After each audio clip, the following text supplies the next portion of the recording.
Singapore একটা দেশ, আসলে এই দেশ সেফ।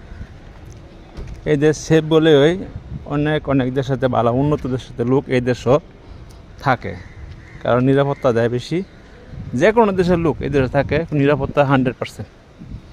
তাহলে এই দেশে আমরা বাঙালিরা আসছি টাকা পয়সা কামাই করার জন্য, ডলার কামাই করবো, দেশ নিমু, আমাদের এই উদ্দেশ্যে আমরা আইছি। তাহলে কিছু লোক আছে, জানি না তাদের মাথার ভিতরে কী আছে। একজনের বয়স 32 বছর, আরেকজনের বয়স 36 বছর।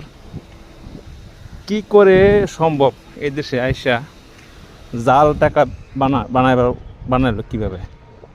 পুরা জানে এই দেশে নিয়মকরণ। এই জাল টাকা বানায়া একজনের জেল হলো 20 বছর করে, তাহলে তাদের জীবন শেষ।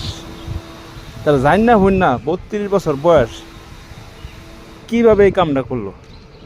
তারা তো এই কামটা করছে দেশের একটা বদলাম, আমাদের বাঙালি যে একটা নাম যে করে অনেক অনেক দেশে যায়, সিঙ্গাপুরে এই নামটা করছে।